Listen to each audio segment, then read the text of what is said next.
Alright, so this thing is broke. So not only did this thing break an axle once, it broke the same axle twice. So today we're going to fix that. I'm going to explain what the weak points of the old one was and how we're going to improve on that. Let's get right to work.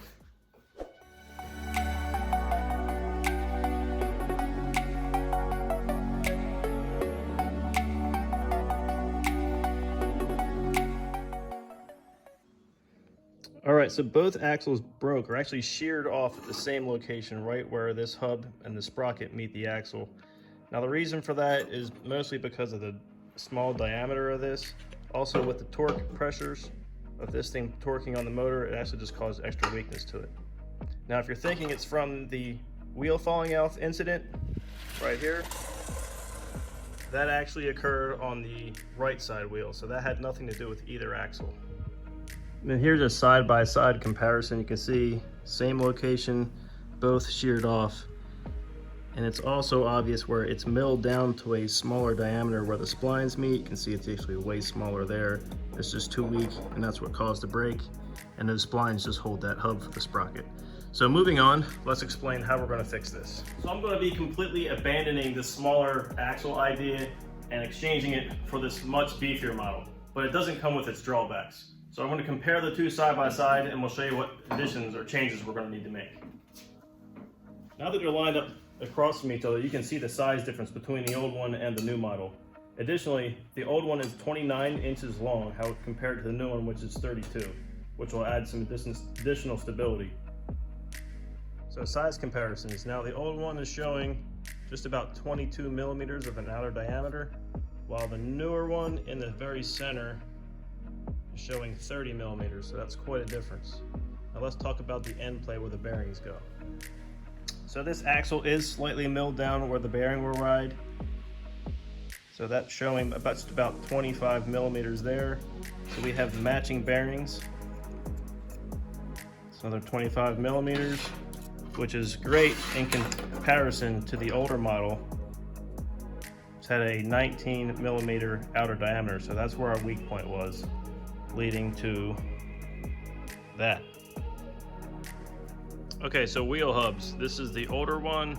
This is compared to the new one. I figured what's 4 bolts difference, I could just re-drill that, because this fits in here just fine.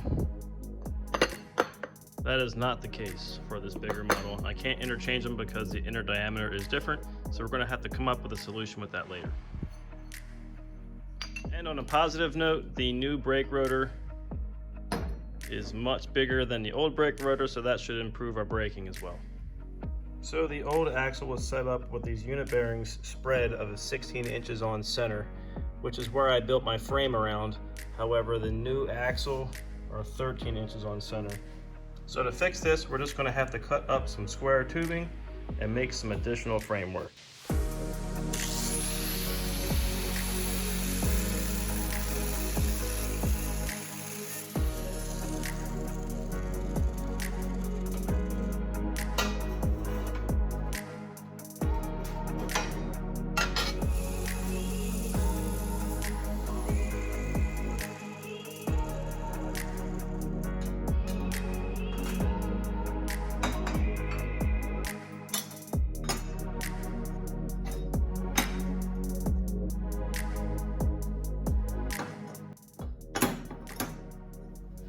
Now that we have everything measured and lined up where I need it, now it's time to mark where the unit bearings are going to bolt to the chassis, and we'll start drilling.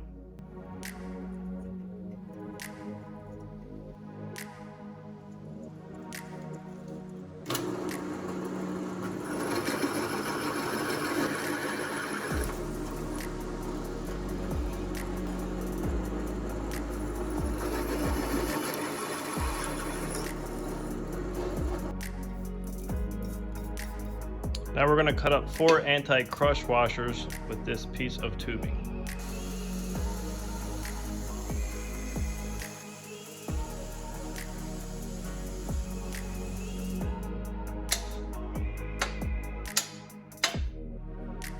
Next up, we're just going to slide these sleeves right into place. And here they are pressed into place. And we can now move on and get this all welded back together.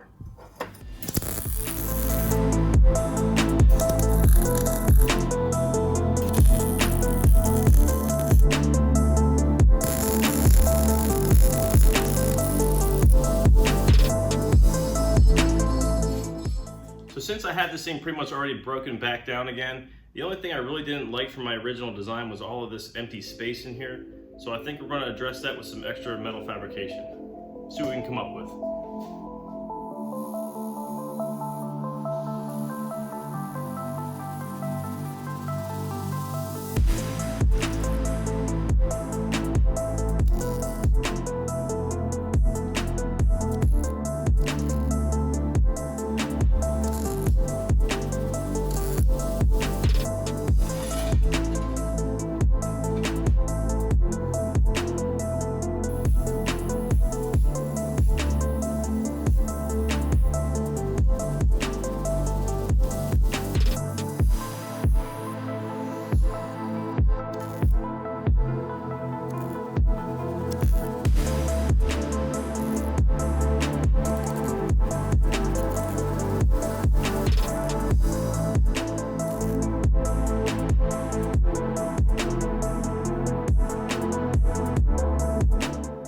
Alright, so that turned out really good. Now all I need to do is get some paint on this thing and we'll get it all back together.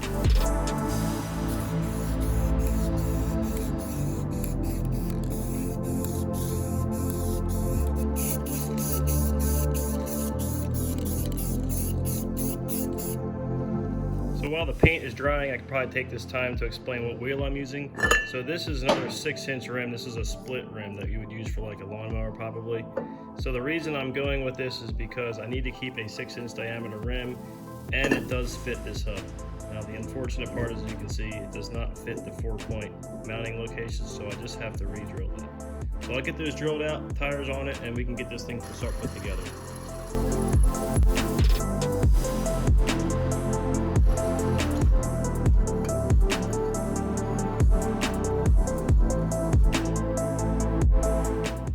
Painting is done. The spider web came out looking phenomenally. Now it's time to get everything back together and we'll give this thing a test drive.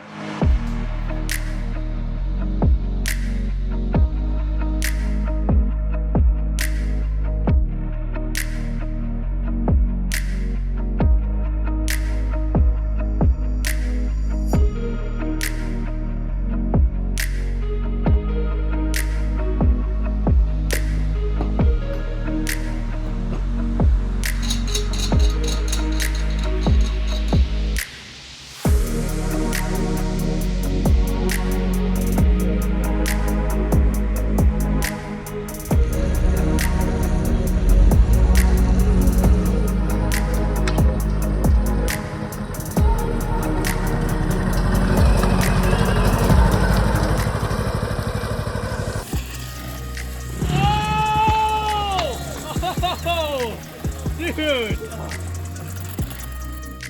That was so close. Oh! Yeah! Oh! Yes, dude! That was so sick! Dude, let's go! Yes!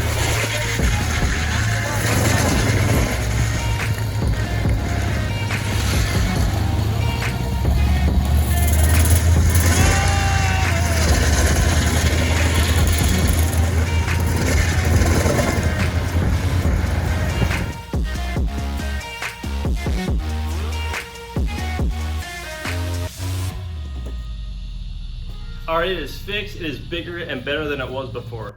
So as always, thank you for watching. If you need, I have all the parts I use in the description below. So please hit like and subscribe and join me for my next build. Thanks for watching.